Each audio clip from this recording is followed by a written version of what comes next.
Hello दोस्तों, welcome back to another video. I hope आप सब अच्छे से होंगे। I am also doing good. आज का वीडियो बहुत ही स्पेशल होने वाला है एंड आई होप ये हेल्पफुल रहेगा सभी के लिए जो भी इस वीडियो को देख रहे हैं। If I ask you one question, one of the most common skin issue जो टीन्स या अर्ली अडल्ट लोग फेस करते हैं अपने 20 या 24 इयर्स की एज में, तो आपका आंसर क्या होगा? तो अगर आपका भी आंसर एक्ने या पिंपल है, then you are absolutely correct. Because around 80 to 85% of Indian population अपने 20 to 24 इयर्स की एज में ये इशू फेस करते ही हैं। लाइफ के जिस फेज में हम सबसे ज़्यादा अपनी इनसिक्योरिटीज से डील कर रहे होते हैं, उसी टाइम पर ये पिंपल्स आके हमारी परेशानियां और ज़्यादा बढ़ा देते हैं। I really do understand this because I have gone through this myself. But don't worry, because जो इन्फॉर्मेशन मैं आज आपके साथ शेयर करने वाली हूँ, that is definitely going to keep you ahead of the curve. तो please watch the video till the end. और अगर आप चैनल पे फर्स्ट टाइम आए हैं, then you are welcome and please do subscribe to my channel for more such videos. अब acne एक umbrella term है जिसमें whiteheads, blackheads, pimple ये सभी आते हैं। और अगर हम इंडियन क्लाइमेट को कंसीडर करें, then there are multiple common factors जिसकी वजह से पिंपल्स हो सकते हैं। If I enlist some of them for you, first will be hormonal changes. The second one will be excess sebum production. Now that is the real culprit guys, जिसके बारे में हम वीडियो में आगे बात करेंगे। And then comes the diet. Of course guys, जो भी हम खाते हैं वो हमारी बॉडी को तो अफेक्ट करता ही है, लेकिन साथ ही वो हमारी स्किन को भी काफ़ी हद तक अफेक्ट करता है। एंड इसीलिए it might be the right time for you to look into your unhealthy diet and change it as per your body need. एंड देन coming to the fourth one, it will be humidity and pollution. Of course, India में रह के humidity और pollution से कौन ही बच सकता है, एंड ये भी एक कॉमन रीजन बन जाता है। So these are some of the reasons जो कि हमारे स्किन को नेगेटिवली अफेक्ट करते हैं। Since I mentioned about hormonal changes, तो it's particularly an increase in androgen levels which stimulate the sebaceous gland in our body. It produces oil in excess, which can clog pores on our skin, leading to acne or pimple. Now second one is the excess sebum production.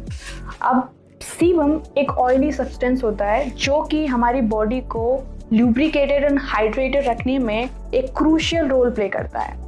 But excess sebum production can lead to acne or pimple because the excess oil can combine with the dead skin or other debris on our skin, creating an ideal environment for the acne causing bacteria. Now let's get into discussing the one-stop solution to all the acne related issues, and that is salicylic acid.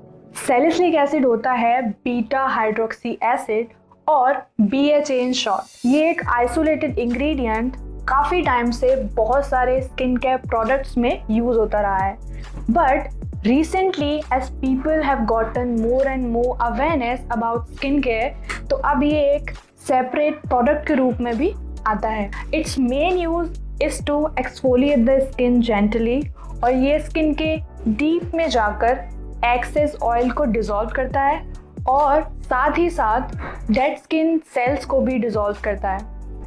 Along with this, इसमें होती हैं some of the amazing anti inflammatory properties जो कि commonly irritated skin को treat कर सकती हैं।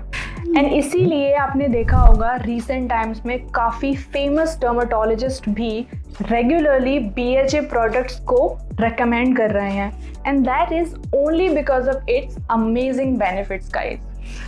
तो अगर आपने भी कभी सैलिसिलिक एसिड यूज़ किया है तो नीचे कमेंट सेक्शन में अपना एक्सपीरियंस ज़रूर शेयर कीजिएगा।